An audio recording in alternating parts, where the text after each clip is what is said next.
우리나라의 90% 이상의 항문외과들은 진정을 하지 않습니다. 네. 애초에 수면 얘기를 안 꺼내죠. 그냥 수면 이런 거 아예 얘기도 안 꺼내고 그 다음에 어떤 병원은 이렇게 이어폰을 쓴다면서 헤드폰, 헤드셋을 네, 이렇게 네, 네. 뭐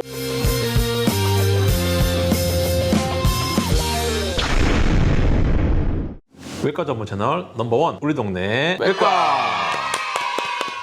이번 주제는 항문 수술할 때 네. 정신적으로 힘들잖아요. 아, 그렇죠. 정말 고심 끝에 오셨다는 분들이 그렇게 많은 병원입니다. 수술할 때는 또 얼마나 부끄러움도 있고. 제 생각엔 긴장이 정말 많이 될 것 그래, 같아요. 맞아요. 네. 내 뒤쪽을 누가 이렇게 만지고 네. 네. 힘이 들어갈 수밖에 없지. 그렇죠, 그렇죠. 그래서 뭘 마취는 하지만 수술 도중에 진정, 우리가 네. 수면이라고 하죠. 이제 네. 진정이 더 맞는 말이니까 이제 진정을 좀 해주는 경우가 있습니다. 병원마다 방침이 네. 좀 다를 수 있고 네. 저는 저진정을 좀 하는 편이고 네. 제이도 네, 저희는 진정을 좀 굉장히 적극적으로 하고 있어요. 그래서 저희가 이제 진정을 하는 이유는 미추 마취를 한다는 또 네. 공통점 때문에 그럴 네. 수도 있을 것 같아요. 미추 마취가 잘 들어가면 통증이 거의 안 느껴지지만 덜 걸리는 경우가 있어요. 네. 그런 경우는 이제 수면을 해주면서 하면 이제 또 도움이 되거든요. 사실. 그래서 마취 심도 자체가 하반신 마취보다는 얕기 네, 때문에 네. 만져지는 게 좀 느껴지는 게 좀 있고 네, 맞아요. 땡기는 게 좀 느껴지는 경우가 좀 있어요. 근데 그게 또 아프지는 않지만 그럴 경우에 이제 진정을 하게 되면은 사실 그런 걸 전혀 모르기 때문에 그치.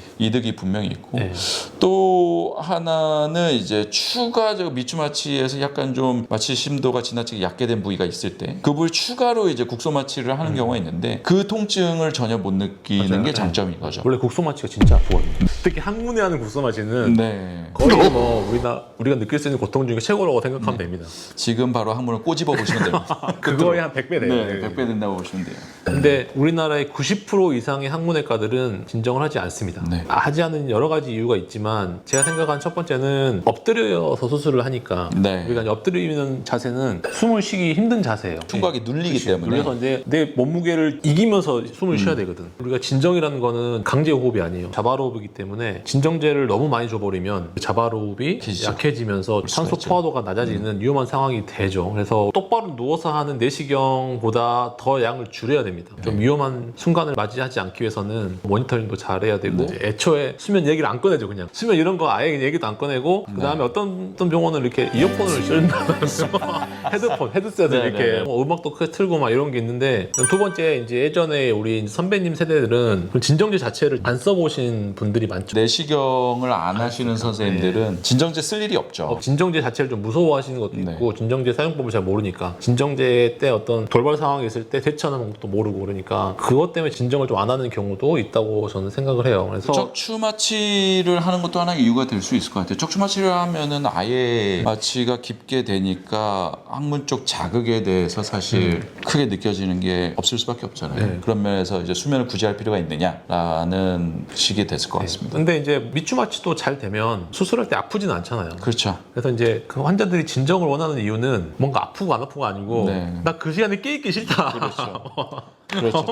자고 일어났으면 좋겠다. 그냥 나는 너희들이 마음 하나죠. 수술하는 소리 듣기 싫어 이거거든요. 네. 사실 너무 네. 긴장되니까. 그래서 네. 그렇게 해드리고 싶은데 힘든 면이 있습니다. 저도 이제 진정을 설명을 하면서 환자분이 이거 하면서 진정제 넣어도 안 잘 수 있습니다. 이렇게 설명을 꼭 하거든요. 왜냐면 진정제 양을 좀 이제 줄여야 되니까 어쩔 수 없이. 네. 그러면은 어떤 사람들은 잠이 잘 들지만 어떤 사람들은 잠이 잘 안 듭니다. 그래서 꼭 아셔야 될 거는 항문 수술 수면은 쉬운 일이 아니다. 의사 입장에서 어려운 일이고 꺼릴 수 있는 일이다. 두 번째는 진정제를 넣어도 깊게 안 잘 수 있다. 이 진정제에 대한 감수성이 사람마다 상당히 차이가 납니다. 다르죠. 예. 거의 이제 술 잘 먹는 사람이랑 못 먹는 사람이 있듯이 완전히 다르지. 진정제에 대한 감수성이 사람마다 달라서 똑같은 용량을 써도 어떤 사람은 정말 10초 만에 잠드는 분이 있고 네. 아무렇지도 않은 분들이 있어요. 말똥말똥. 네, 근데 그 상황에서 의사들이 가장 두려워하는 상황은 뭐냐면 더 주고 하다가 갑자기 호흡이 멎을 정도로 진정이 확 되는 경우가 있습니다. 그렇죠. 네. 그 상황을 가장 두려워하는 거예요. 그래서 어느 정도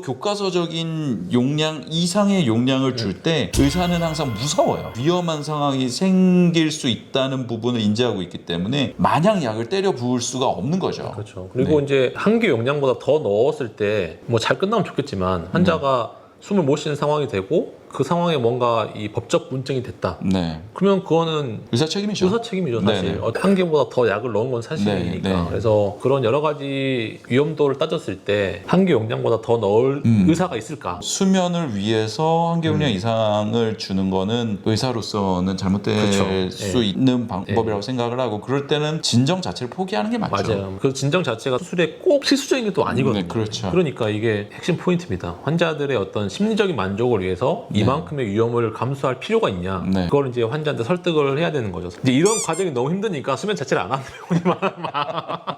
이거는 꼭 말씀을 드리고 싶었어요. 이제 수면을 하는 병원이 좀 적긴 하지만 그래도 그 수면을 해주는 병원에 일부러 찾아오신 분이 있거든요. 저희도 와, 선생님 저 수면 해준다고 해서 왔어요 했는데 이제 그런 말을 해드리면 좀 실망을 하세요. 처음에 그 수면 때문에 일부러 찾아왔는데 막 네, 이러면서 근데 이제 이건 어쩔 수 없는 약간 의학적인 한계가 있으니까 이거는 생각을 해보시는 게 좋겠다 말씀을 드리고 그래도 이제 대부분은 그 한계 용량 안에서는 네. 좀 재워드리려고 노력은 합니다. 사실 네. 뭔가 아예 노력 안 하는 건 아니고 네, 네.